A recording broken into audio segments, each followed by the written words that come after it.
Yo nací dos veces, la primera 23 de agosto de 1938 en la ciudad de Cebú, Filipinas.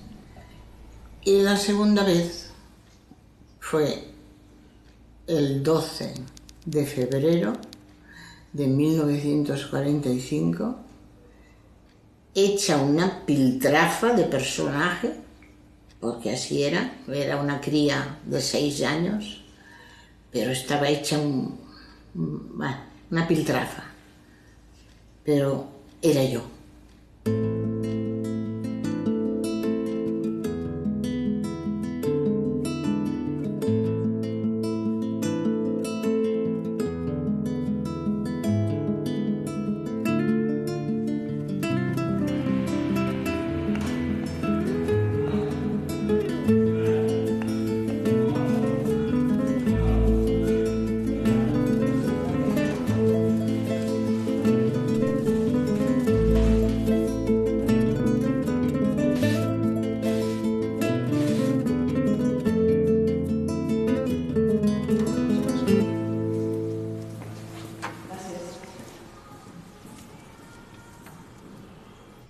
Revisando la historia de España en Filipinas, se plantean varios interrogantes.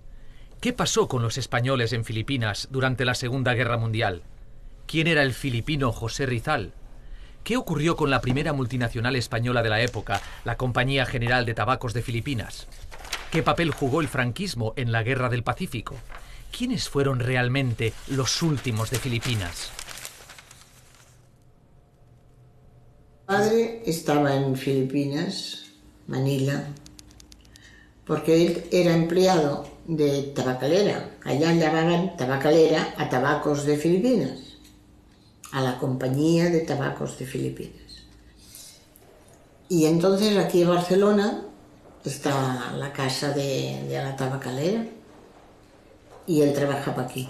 Pero al haber una vacante allá en Cebú, Manila, y entonces mi padre aceptó.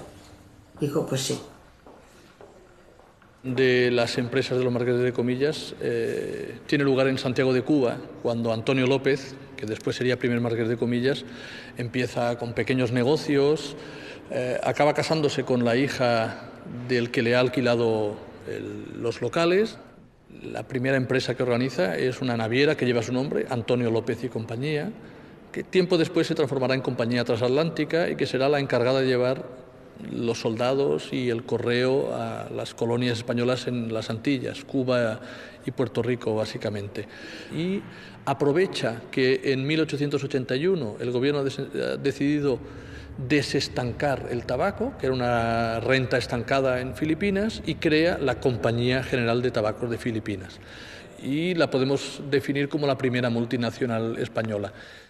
La Compañía General de Tabacos de Filipinas era con mucho la empresa más importante, era de hecho la que empleaba más gente después del Estado en Filipinas. Es como si entraras en la administración. O sea, se tenía la idea que entrar en la Compañía General de Tabacos de Filipinas era entrar en el funcionariado, porque era una empresa que no se podía hundir. La primera universidad de Asia fue también una universidad, en este caso de los dominicos, de los españoles, es decir, la presencia de los españoles, primero allí cuando se hablaba del Imperio Español, que no se ponía el sol, etcétera, era la Universidad de Santo Tomás, se fundó, si no me equivoco, en 1609, es decir, 400 años, la primera universidad de Asia. También había mucha gente que había estudiado con los españoles, o en la Universidad Española. El vasco Miguel de Legazpi fue el fundador de Manila. La colonización española duró 333 años y la religión tuvo una gran influencia en su expansión. Filipinas es el único país católico en el continente asiático.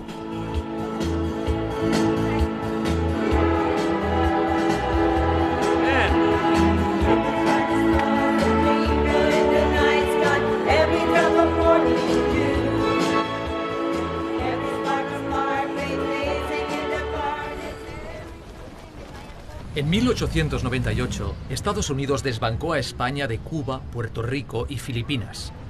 2 años antes, España fusiló a José Rizal, héroe nacional filipino. Este hecho estimuló el proceso hacia la independencia.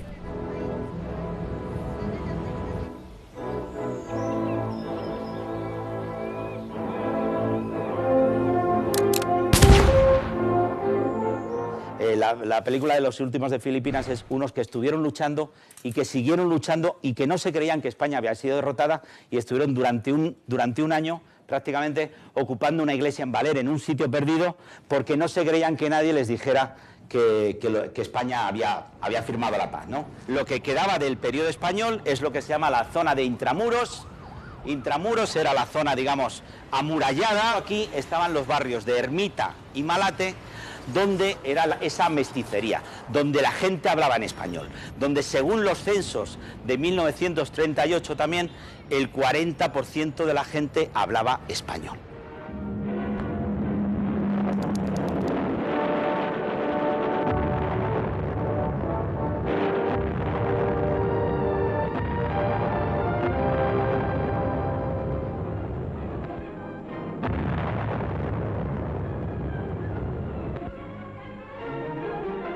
La guerra civil reverberó en Filipinas como si fuera algo vivido en España, en parte porque las comunidades españolas en el extranjero, como tantas otras que viven en el extranjero, viven lo español, lo de su propia patria, digamos, más intensamente incluso que los que viven ahí. En este caso, en el caso de Filipinas, a ver, mucho dinero allí, había muy buenas condiciones económicas, la gran mayoría de la colonia española en Filipinas apoyó a los franquistas. Bien, entonces Andrés Soriano era el español, pero también el filipino más rico, llegó a tener 57 diferentes empresas, una de ellas es la San Miguel, la cerveza San Miguel, que se fundó en Filipinas y luego ha pasado en España. Pero según informes americanos del año 41 que llegaron al presidente Roosevelt, se decía que la 10ª parte del dinero recibido por Franco fue por Soriano. Pero no nos olvidemos que la principal empresa en Filipinas en esos años era la Compañía General de Tabacos de Filipinas. Esta compañía era la que contrataba a más gente en Filipinas después del Estado. Estaba implicada en todas las exportaciones de Filipinas. Esa compañía tenía mucho poder y en un momento determinado, por ejemplo, obligó a sus empleados a afiliarse a Falange. Luego, cuando rompieron sus relaciones con la Falange, les obligó a sus empleados a deshacerse y ir contra la Falange.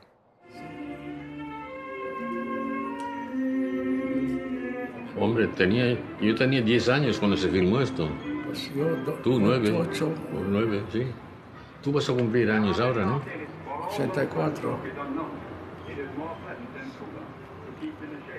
Jones Bridge.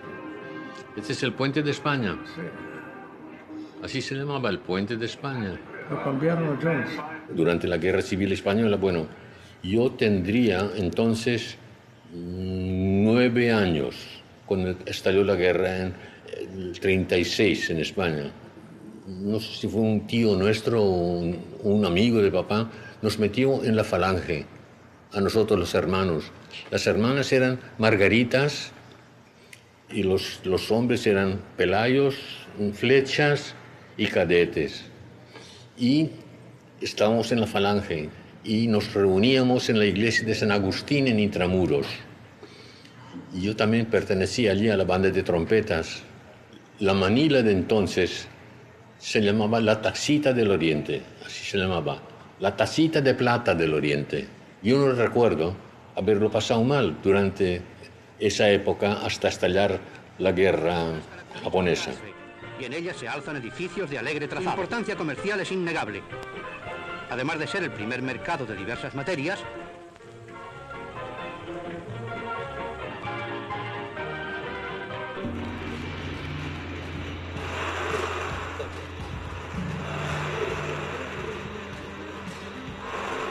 La expansión militar japonesa pretendía crear una esfera de prosperidad asiática bajo la tutela del Imperio del Sol Naciente. Japón ya ocupaba Taiwán, Corea y Manchuria, sin olvidar que Gran Bretaña colonizaba India y Singapur, Francia, Indochina, Holanda, Indonesia y Filipinas vivía bajo el protectorado de Estados Unidos. En 1941, el presidente Roosevelt da una nueva orden al general MacArthur: tomar posesión de las tropas americanas en Filipinas y preparar los ejércitos para el combate.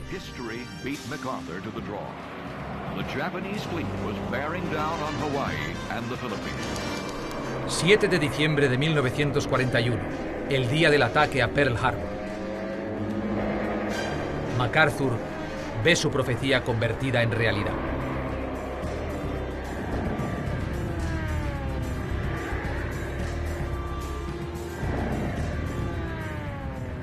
Pues me acuerdo que la mañana del 8 de diciembre, que era el 7 en Hawái, era la primera comunión de mi hermano mayor. Y cuando estábamos en un club de oficiales, un club privado en el puerto de Manila, en medio de la merienda, desayuno merienda, llegó la palabra del bombardeo de Pearl Harbor y la declaración de guerra. Nosotros en la guerra estábamos en un puerto de mar y nos avisaron que venían los japoneses, año 41, y tuvimos que escapar primero mi madre y yo, porque mi madre era rubia con ojos azules, y yo no es que fuera bonita, pero debía de ser rubita y con muchos tirabuzones. Tenía 2 años y nos escondieron 6 meses en un pueblo unos filipinos. Y allí estuvimos y mi padre y mis 2 hermanos escaparon con un coche que le quedaba a mi padre, que metió en ese coche lo que pudo, lo último que pudieron sacar, porque no hubo tiempo para sacar nada, y escaparon. 24 de diciembre ya habían desembarcado los japoneses en Lingayen, en Tayabas y varios otros sitios, y se estaban ya acercando a Manila. Y entonces, como mi padre era español, como todos éramos españoles, pues nos llevaron, ellos decidieron más bien llevarnos al Casino Español, aquí, de Manila, que era grande, era enorme, que le tenía muchos miembros. Pues allí nos reunimos todos, millares creo que éramos. Cuando entraron con aquellos caballos de Manchuria, unos caballos muy peludos y unos tanques de guerra, pero de esos feísimos. Y pues todos nosotros con un miedo mirando aquel espectáculo, cuando entraban todas las tropas japonesas. Y se declaró Manila una ciudad abierta, así lo llamaban, Open City, ciudad abierta.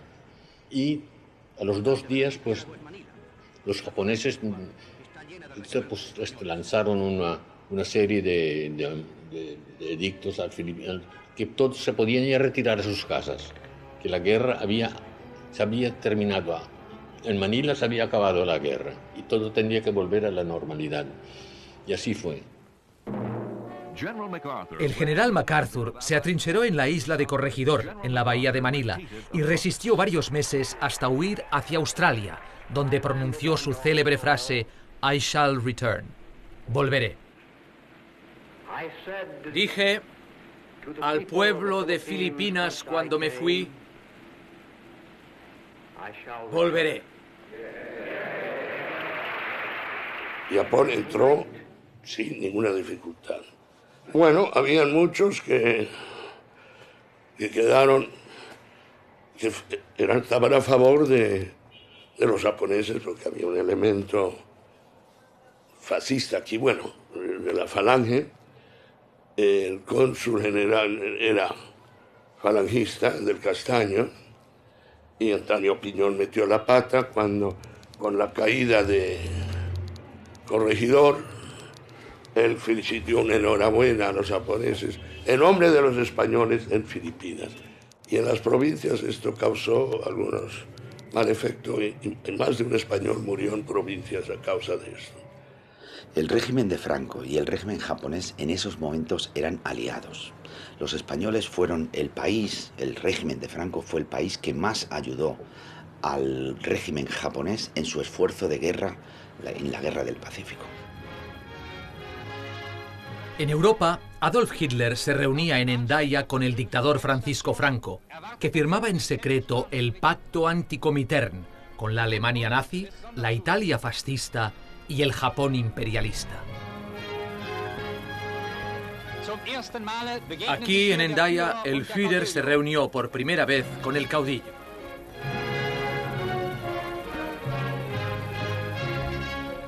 En el Casino Español habían 2 grupos, republicanos y nacionalistas. La mayoría de ellos se mantuvieron neutral, aunque muchos simpatizaban. No necesariamente colaboraban, pero simpatizaban. Eran tiempos de alianza entre Franco y el Japón del emperador Hirohito. Franco tenía la esperanza de recuperar la influencia hispana en Filipinas bajo el dominio japonés. La ocupación japonesa fue un tiempo de reajustes.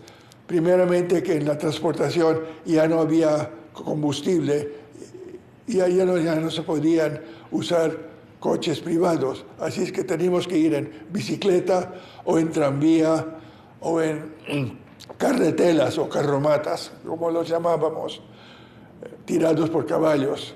También perdimos nuestros derechos civiles, es decir, no teníamos derecho de libertad de expresión y se nos prohibía escuchar a las radios que no fuera de los japoneses. No, las familias de origen español, como España era un país neutral, estaban fuera, no fueron internados. Los únicos españoles que fueron internados fueron 2 republicanos, porque creo que el cónsul español les delató a los japoneses y les metieron en Santo Tomás con los aliados. A los 2 días de entrar los japoneses, llegaron aquí a Manila, entraron en Manila, mejor dicho, el 2 de enero. El día 4 de enero vuelvo a casa, estoy en mi bicicleta y me paran, muy cerca de casa, lo que es el estadio Rizal. Me paran allí los japoneses y hay 3 filipinos que están atados y les están torturando. Les dan unas palas para que hagan unos agujeros. Les arrodillan allí y entonces empiezan a practicar con los sables, ellos que se llaman katanas, como si los fueran a matar. Pero solamente pero paran unos centímetros antes de llegar al cuello. Y todos estamos pensando de que eventualmente les van a matar, matar. Pero no, después uno de ellos en un camión con una especie de altavoz dice: no, es para que veáis que los que se rebelan contra el ejército japonés, esto les puede pasar. Pero somos también muy generosos y como es la primera vez, los vamos a llevar a la cárcel y no les va a pasar nada. A estos señores nos enteramos por la noche que los matan. El pintor filipino de origen catalán, Juvenal Sansó, tenía 15 años cuando le detuvieron los japoneses. Però ens esperava que els americans haurien tingut més sentit de la defensa o medis, o no sé, però ens van deixar. Els japonesos van ocupar i van fer les marranades que van voler. Poder i voler. I pues mira, va ser un desastre. Un desastre. Bueno, a mi pues, quasi que em maten. Això és el que va passar, que un dels japonesos amb el revòlver em va posar a les costelles i em va portar on volia ell. I em trobo allí una lanxa, una gran lanxa militar. Passa la passarel·la, que era tot allò que es veu en les pel·lícules, però exacte, i em trobo amb un senyor que tenia un sabre a la mà. Al passar al darrere per torçar-me el braç, em va tapar el nas i la boca. Així és que per respirar tenies el dolor extrem i a més que no podies respirar. Bueno, doncs a poc és que el cervell ja no pot més i em vaig desmaiar completament. I després i després vaig sentir com una calor que m'estava molestant però jo encara mig conscient, resulta que m'estaven orinant sobre. Per humillar. La sort meva va ser que hi va haver com, una ventolera i hi havia les lones que estaven donant cops al costat del barco, al casco. I quan vaig tindre, jo què sé, 2-3 minuts, era allò, em vaig enrotllar com un tronc i em vaig deixar caure al Pasig, és el riu d'aquí.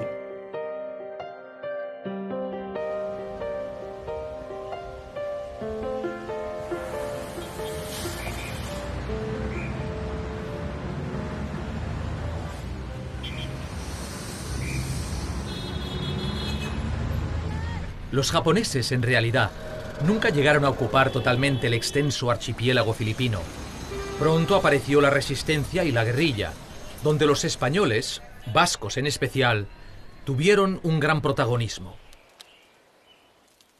Finalmente sé que hay guerrillas también ya en Manila y me uno a ellos. ¿Cómo me detuvieron? Bueno, yo estaba en Baguio y en un día eran dos filipinos, boxeadores, que llevaban armas y que dijeron que el teniente Toshio Tetsuka te quiere hablar solamente por 15 minutos. Me llevan 4 soldados, me atan y me llevan al sitio donde tenían la prisión. Me torturaron.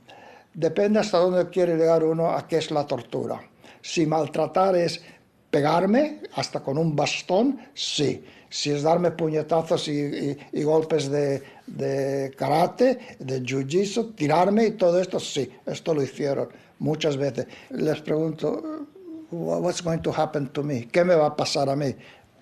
Y me hacen así. O sea, que me van a cortar la cabeza. Es la noche triste de Miguel Pérez Rubio. Creía que verdaderamente al día siguiente me llaman. Pero al día siguiente, muy, muy temprano, a eso de las 5 de la mañana, nos llama otra vez Tetsuka. Me dice, bueno, no decir nada de lo que os ha pasado aquí. No contar a nadie ni quién está aquí ni qué os ha pasado. Si contáis algo, volvéis aquí y ya no vais a salir nunca más.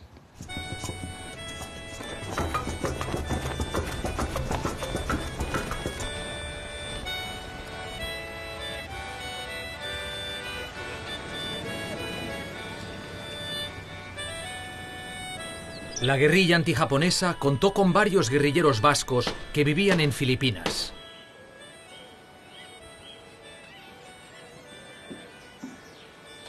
Mi abuelo fueron a Filipinas y regentaban el Hotel Bilbao, en el propio Iloilo. Entonces, el 31 de julio de 1909, San Ignacio de Loyola crearon el primer bachoqui en Iloilo. O sea, mi abuela y todas las mujeres hicieron una icurriña con los colores rojo, blanco y verde, la cosieron ellos en una icurriña muy grande y la pusieron en la balconada del hotel Bilbao, y el bachoqui lo denominaron Euskadi. Y mi padre, bueno, pues tenía unas ideas muy claras, y era un hombre muy decidido, muy claras, y eso, y con su hermano Pedro, deciden alistarse en las guerrillas en Filipinas. Mi padre fue guerrillero, al mando, vamos a decir, de Higinio Uriarte, un vasco de aquí, que era hacendero, tenía allí sus haciendas.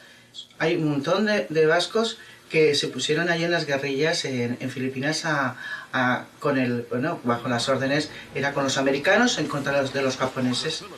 Y además, mi padre me dijo que cuando terminó la guerra, los americanos, o sea, América, les ofreció un puesto en el ejército americano.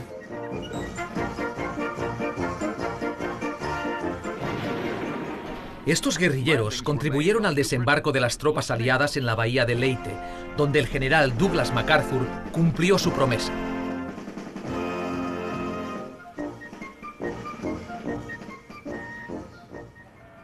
Pero el camino hacia Manila iba a ser largo y sangriento, como recuerda uno de sus protagonistas, el sargento de paracaidistas Kenneth Fuller, ahora pastor pacifista retirado en Bacolod, en la isla de Negros, que fue justamente territorio de la guerrilla vasca.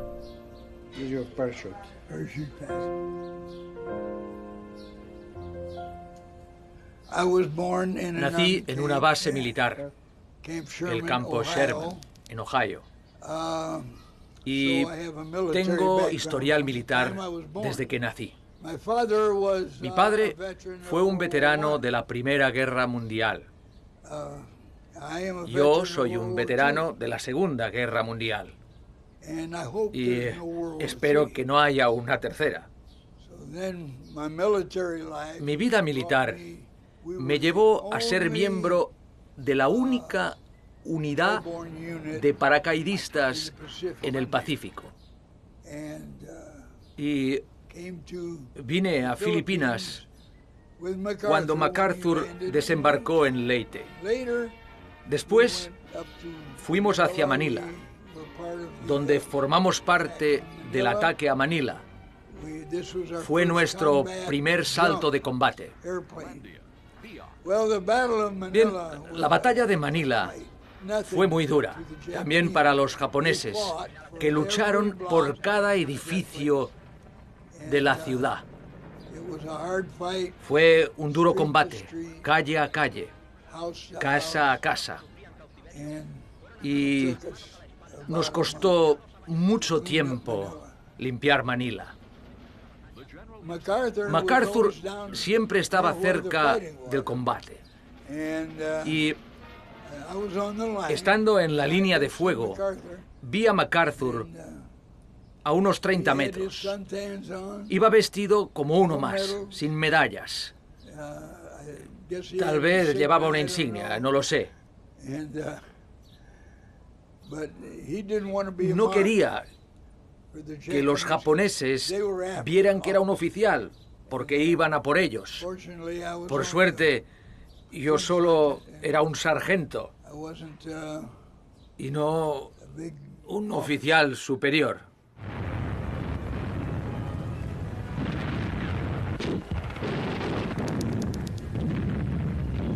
Sí, para el 7 o el 8 empiezan los americanos a bombardear el sur de Manila. Y entonces es cuando Yamashita, el general Yamashita, instruye al almirante Iwabuchi, que estaba encargado de las fuerzas militares japonesas en Manila, de que evacúe Manila inmediatamente. Iwabuchi hizo todo lo contrario. Abrieron todas las bodegas que tenían ellos, o los almacenes, donde tenían todas los alimentos que tenían y toda la cerveza.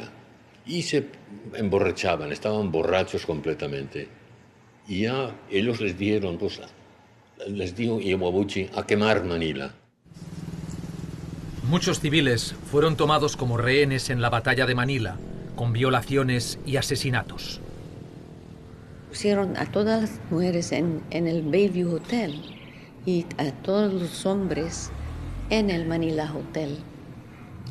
A mi hermana, que tenía flu, estaba con fiebre, le querían sacar, estaba agarrando mi mamá para ir al otro cuarto y les tiraron y querían violarle también porque era guapísima mi hermana. Y mamá, gracias que tuvo la mente, y les dio, Kodomo, es muy joven, y tiene TB. Y como estaba tosiendo y el ojo estaba mal, la soltaron. Pero mis dos primas las violaron. No, hemos pasado tiempos muy malos.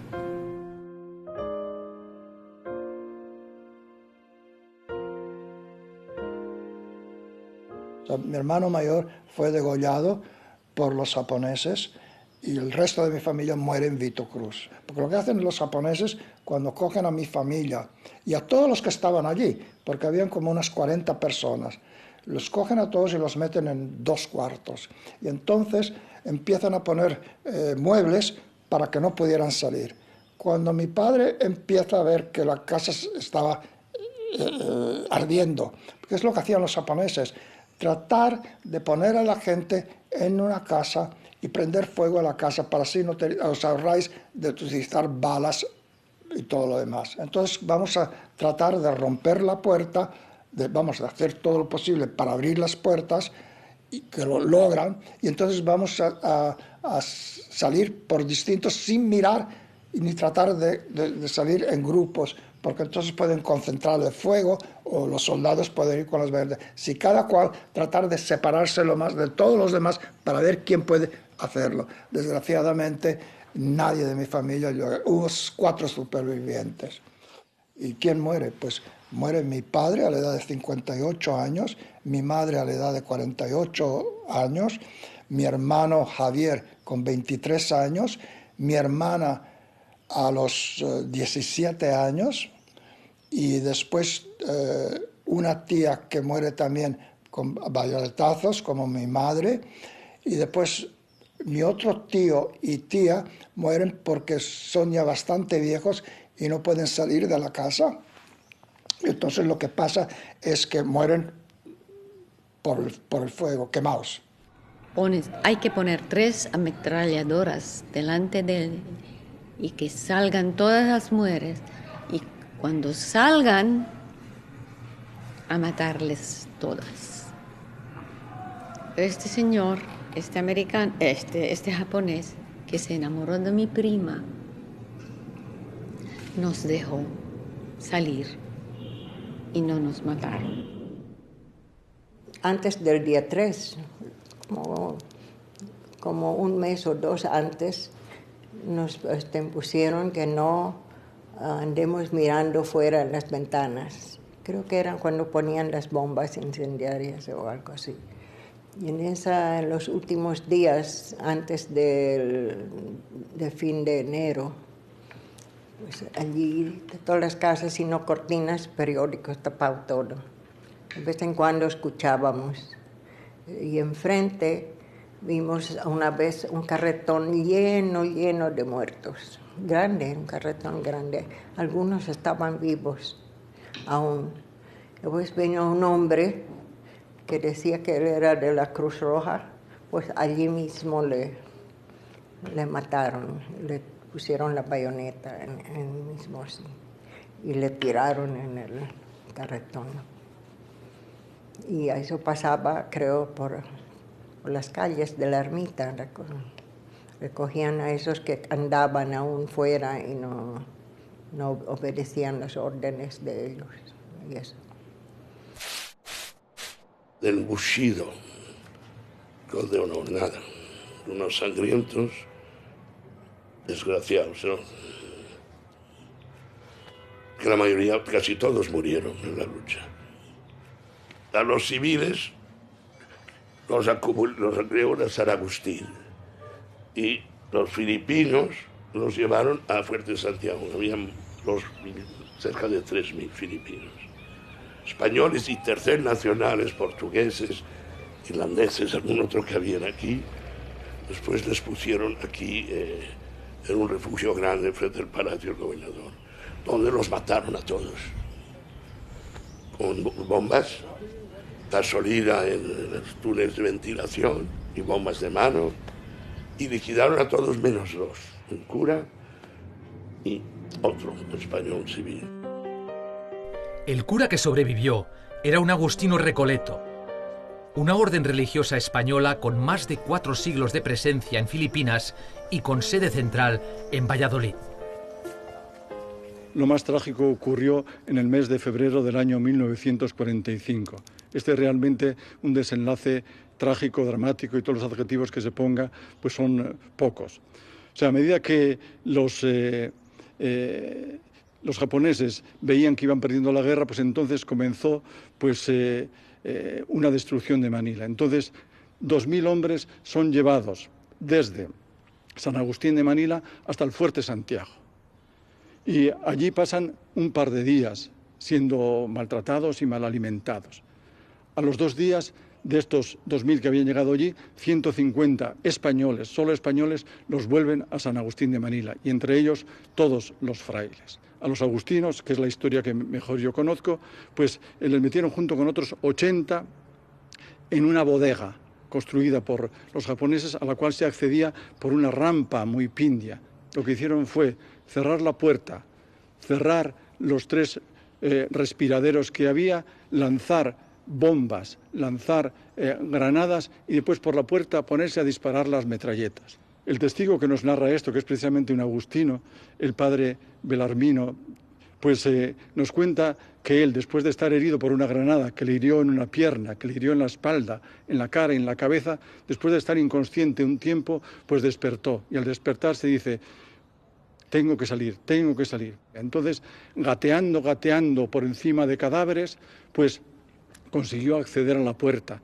Esto le ayudó un laico llamado Rocamora, y entre los dos abrieron un boquete y así ellos pudieron salvar las vidas. Pero claro, tenían miedo a salir porque los japoneses estaban fuera, entonces ellos se quedaron dentro de este refugio, allí heridos sobre cadáveres, estuvieron pues desde la noche del 19 hasta el día 23 que llegó la liberación de Manila. Allí estuvieron sin comer, sin beber, sin alimentarse, y para curarse las heridas lo que hicieron, el padre Belarmino, que iba en hábito, pues se rasgó el hábito y con la tela del hábito se fue vendando las distintas heridas.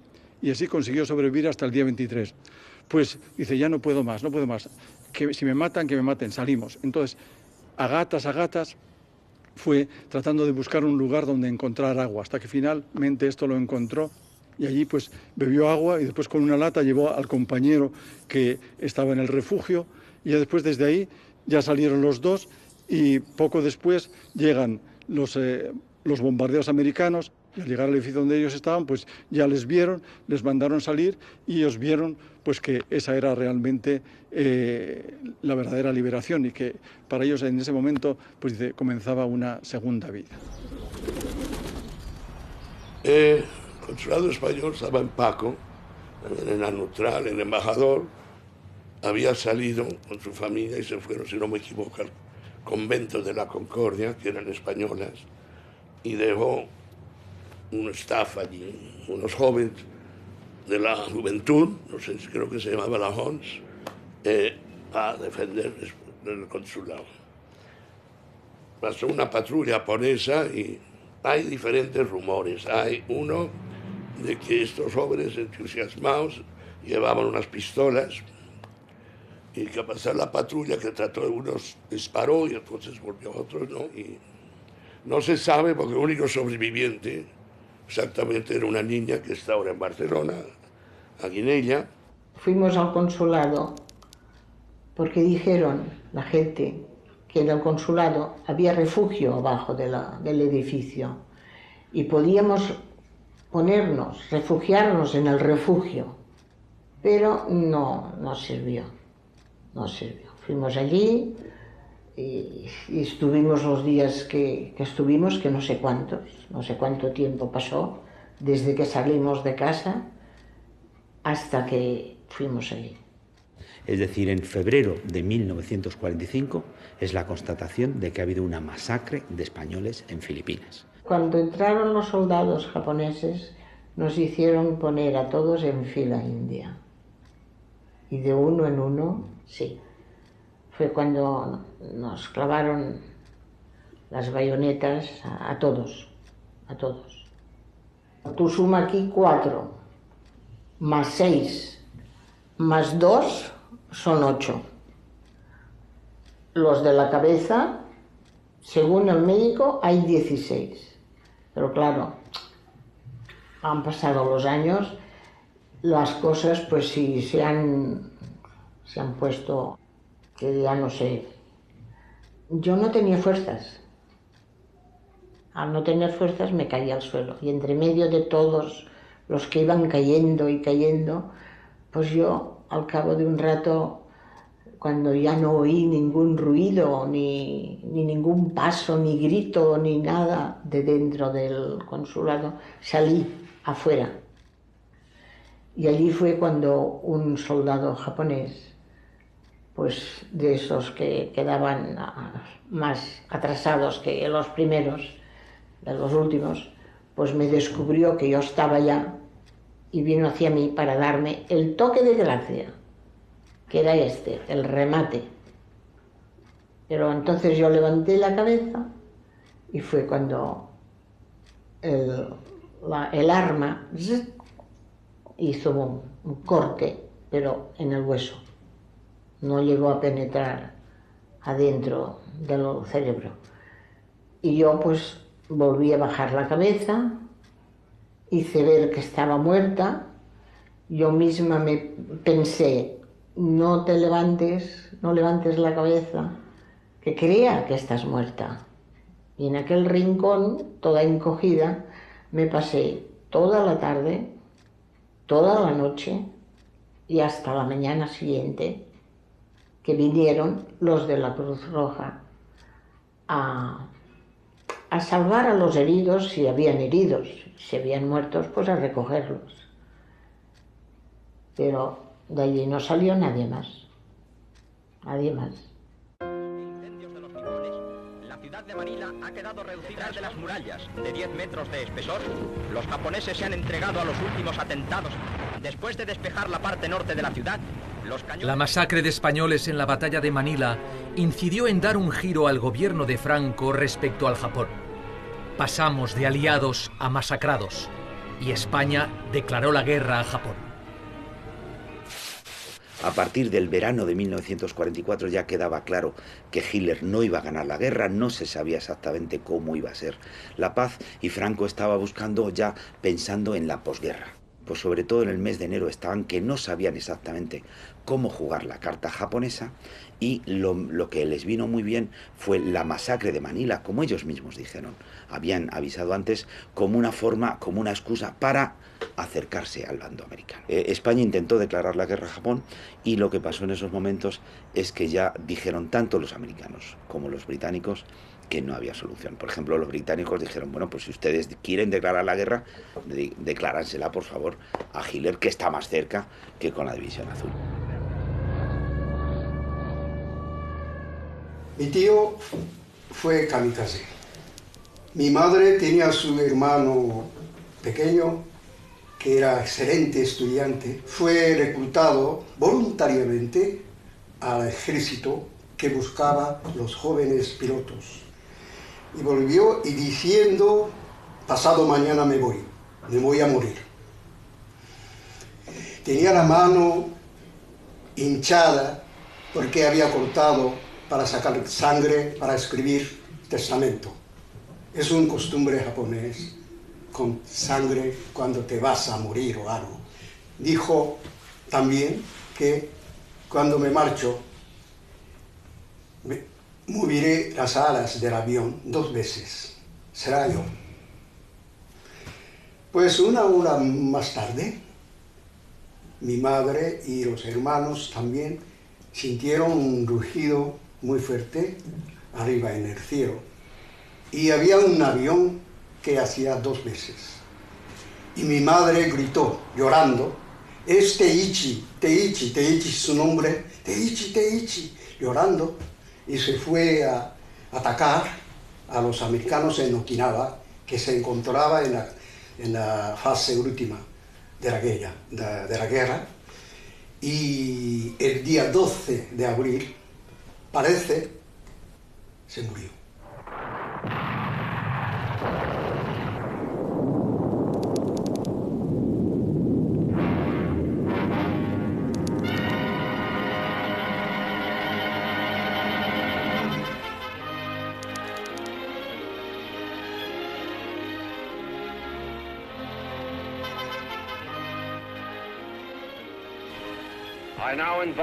Y ahora invito a los representantes del emperador de Japón a firmar el documento de rendición en el lugar indicado.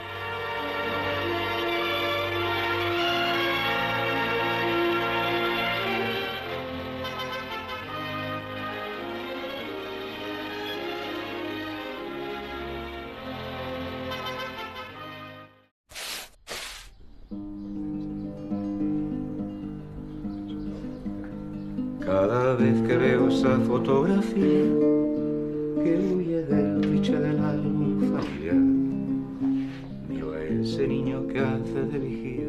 Mi padre se fue a trabajar ahí, a la Compañía de Tabacos de Filipinas. Entró a trabajar en Barcelona en la Compañía de Tabacos en las Ramblas. Y lo destinan a Manila. Bueno, durante la ocupación japonesa yo estaba en gestación.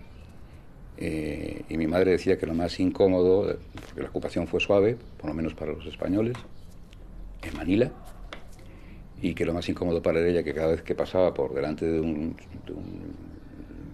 sitio oficial, que eran muchos por lo visto, porque tenía que agacharse y saludar a cada soldado, ¿no? Varias veces, ¿no? Y temía por el niño en gestación que estaba dentro, ¿no? Porque nací en el 43 y en plena ocupación japonesa. La casa de mi abuela fue tomada como cuartel general de los japoneses, o uno de los cuarteles que tenían los japoneses ahí. Y bueno, cuando ya regresa MacArthur con todo su ejército, arrasa la ciudad y mi casa también queda totalmente hecha polvo.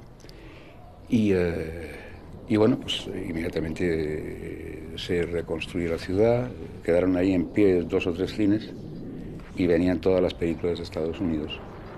Y claro, era un contraste muy grande ver todo ese espectáculo de las películas de Hollywood de esos años y luego salir del cine y ver la realidad de una ciudad prácticamente en escombros. Era un contraste muy fuerte, ¿no? Y yo creo que de ahí mi fascinación por ese mundo fantástico que es el cine. Nunca me había planteado lo de revisar fotografías de los álbumes con fotos antiguas, ¿no? Y de repente, de un tiempo a esta parte, pues he sentido la necesidad de volver al principio un poco, ¿no? Me encontré con una serie de fotografías, sobre todo una de ellas, una fotografía que me hizo mi padre en el malecón, en el Boulevard, pocos meses después del final de la guerra. Si descubre a su verdugo en mis ojos reflejado, mientras él me ve mirar a ese niño que miraba el mar, ese niño ajeno al paso de los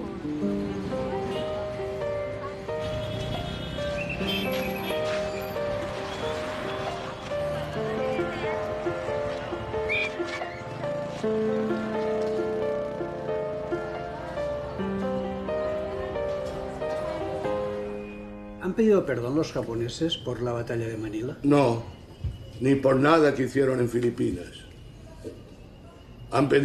Dieron perdón a China y a Corea, pero ya muchos años después, porque cuando dijeron que la violación, la masacre de Nankín, donde mataron a 400.000 chinos, los chinos se enfadaron, empezaron a moverse, a destruir oficinas de productos japoneses en China y a los consulados.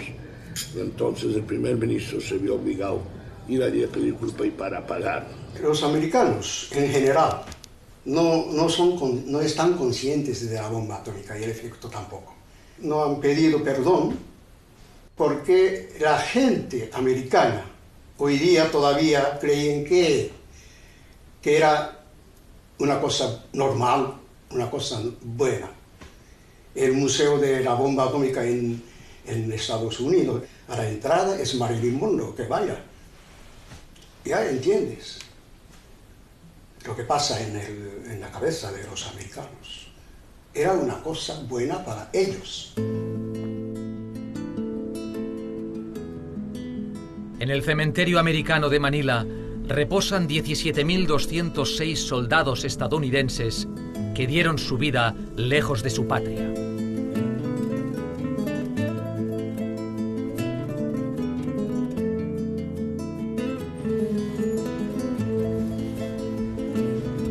La batalla de Manila duró un mes, con un saldo de más de 100.000 víctimas.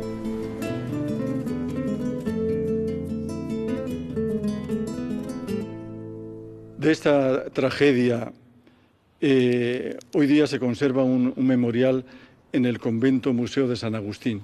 Pues en este claustro los agustinos decidieron construir una cripta, a solicitud de muchas familias de Manila que deseaban conservar allí las cenizas de sus familiares. Bueno, pues los agustinos decidieron también dedicar ahí un monumento no solo a sus seres queridos, los 12 agustinos que habían sido asesinados por los japoneses, sino a esos 140 españoles que habían sido asesinados por los japoneses. Mis padres están en la lista de todos los que fallecieron dentro del consulado.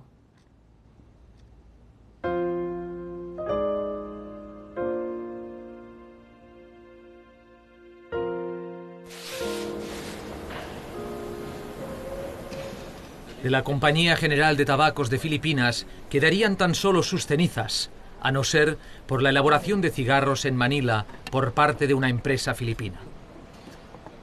Una de las dimensiones de la Compañía General de Tabacos de Filipinas es que facilitó, digamos, el flujo migratorio que pudo haber, digamos, entre España y Filipinas a finales del siglo XIX y después también durante el siglo XX, de manera que todo un conjunto de familias hispano-filipinas tienen todas una cierta relación, mayor o menor, con la Compañía de Tabacos de Filipinas, porque hizo posible, digamos, la existencia de este flujo migratorio en un y otro sentido. De hecho, la Compañía General de Tabacos de Filipinas, mientras existió, cumplió la función de una especie de, digamos, del consulado filipino, particularmente, digamos, en Barcelona.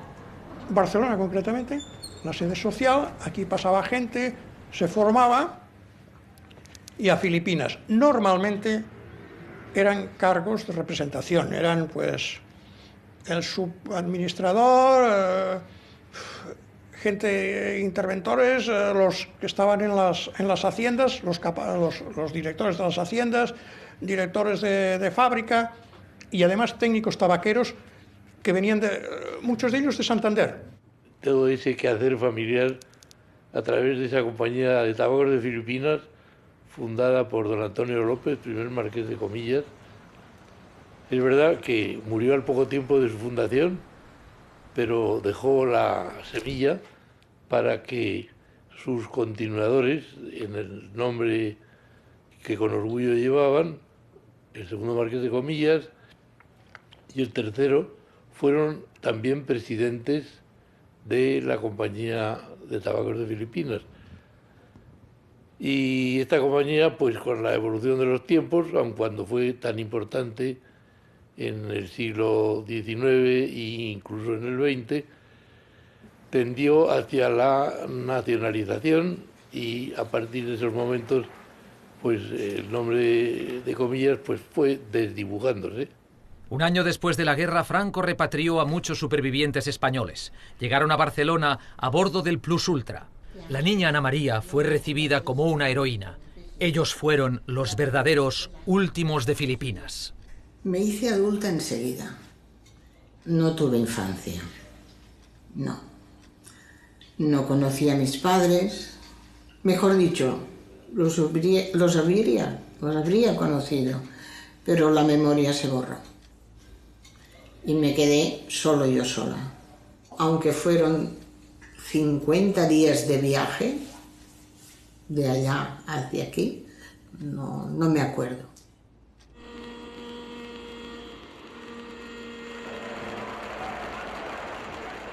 Cuando el Plus Ultra llega a Barcelona, pues los periodistas de todos los periódicos, porque claro que yo ya era primera plana, las autoridades también, pero yo no me acuerdo de nada, ni tan siquiera de estas fotografías que salen en el periódico.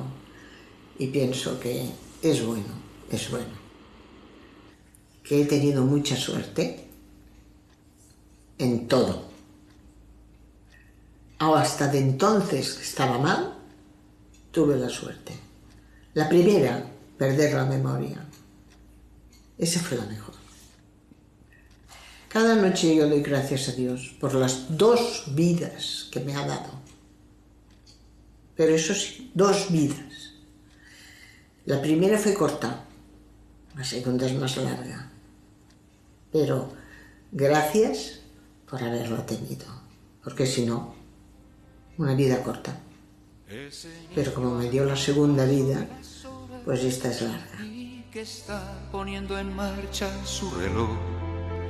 No es consciente de que incuba el mal de Aurora, ese mal del animal que